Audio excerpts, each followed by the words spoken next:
So, have you ever thought about who's lived here or what's been here on this very spot 10, 20, 40, 100, 200 years ago, or even longer? Or what about who or may be buried beneath us? Well, if you stick around, you're about to find out the answer to some of those questions. So what this is on, this is the early inhabitants of Brevard County up until about 1822.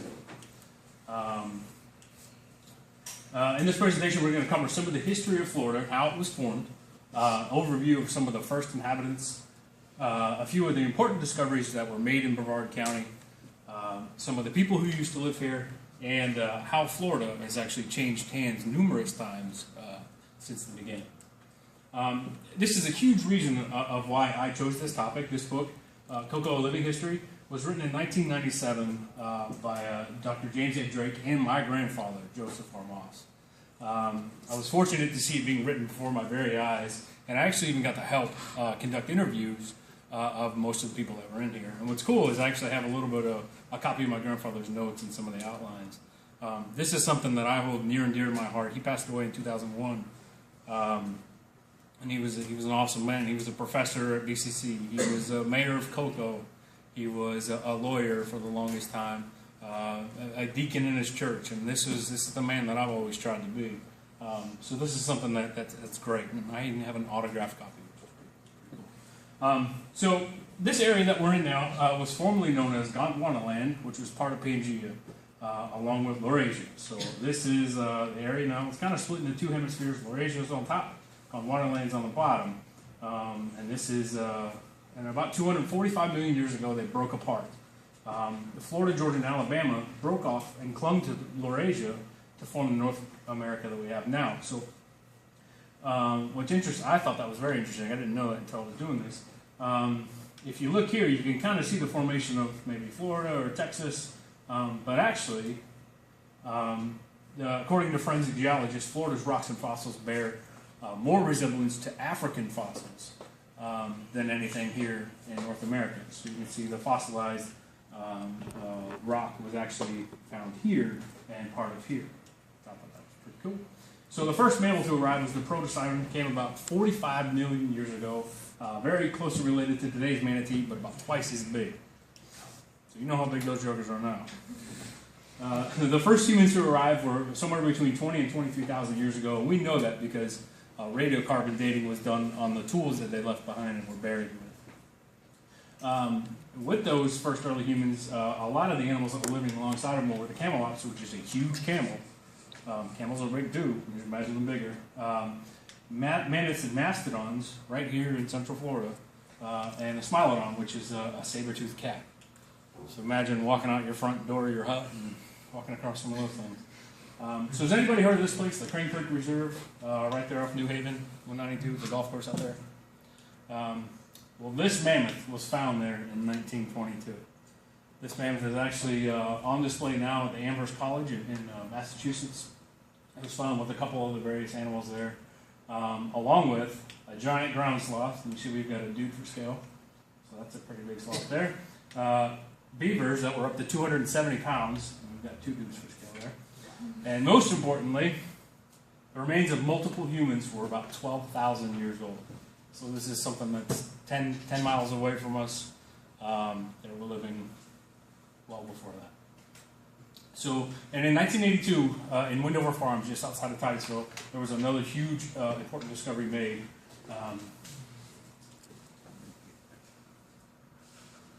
We'll play a little bit of video that kind of describes some of it. These are some of the artifacts that were found as well. Doing Florida time.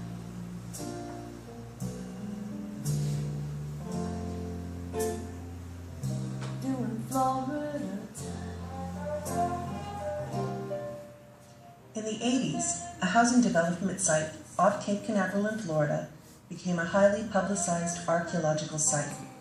The Windover peat bog has the perfect preservation material with its pH-neutral environment and, coincidentally, an ancient burial ground for early archaic Native Americans. That's in the 6000s BC, before the Egyptian pyramids.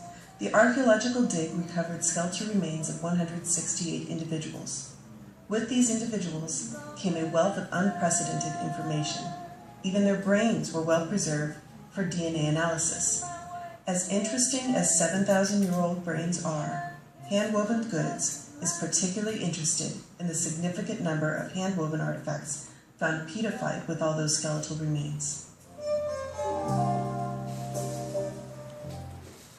So what's cool about that is not only did they find the artifacts of humans, but some of those textiles were actually the oldest among that we've ever found in the world to date. So near perfect remains were complete with brain matter. There's even radiographs and X-rays, and you can actually see about half of the brain is still intact. Were discovered in an ancient burial site in a peat bog. And what makes this remarkable is that they're dated 6,000 to 8,000 years ago. Some scientists think it's even longer. And they came complete with artifacts and trinkets that were buried with each individual. They found about 168 bodies in all.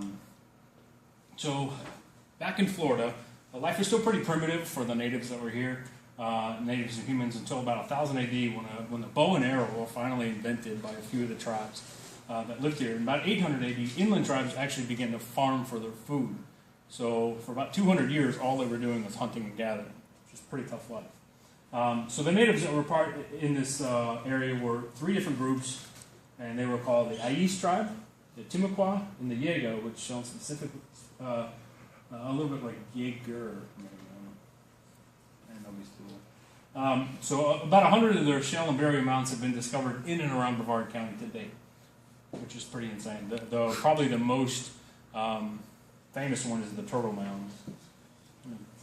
So you can kind of see a little bit of the territory. The Ais tribe, their main base was in Port St. Lucie, but they went all the way up past the Cape, all the way towards north of Daytona.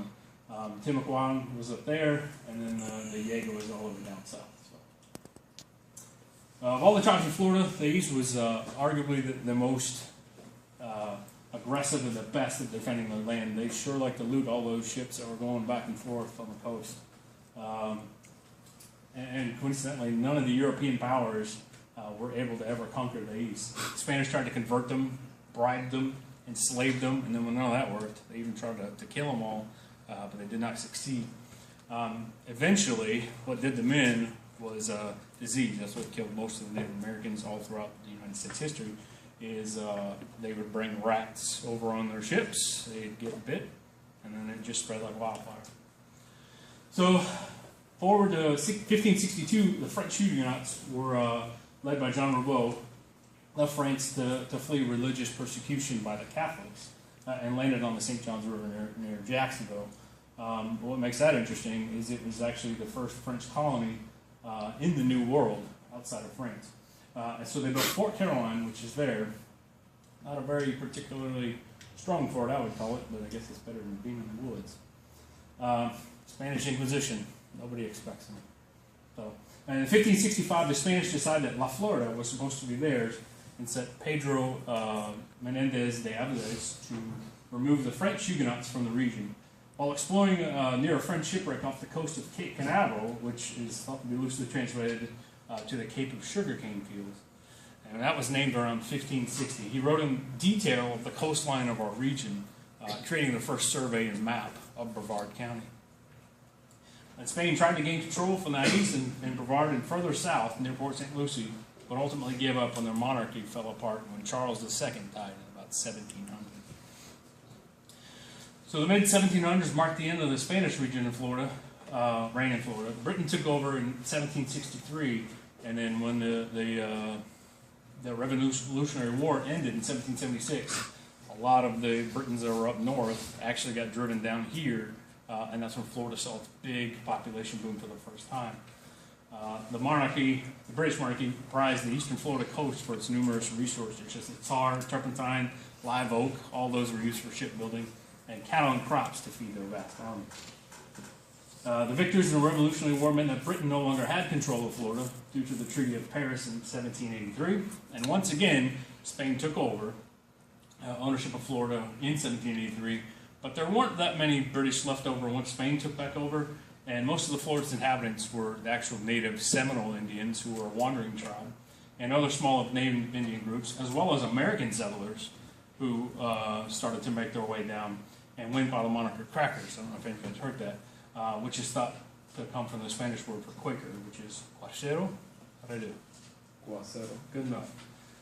So you can see here is a picture of a Florida Cracker homestead. This is very, you may see a lot of these even still to this day. And this is Seminole Chief Osceola, arguably the most famous Seminole. And then the early 1700s, Florida was a haven for escaped slaves from the north, and they would actually come down, live, fight, and be a part of the Seminole group. And they're known as the Black Seminoles, and they're actually still a group that thrives to this day, living all throughout Florida and in Oklahoma even. So after the shuffling around and changing hands in 1822, the United States took control of Florida finally, making it a territory in 1840. And in 1845 it finally became the 27th state of the Union.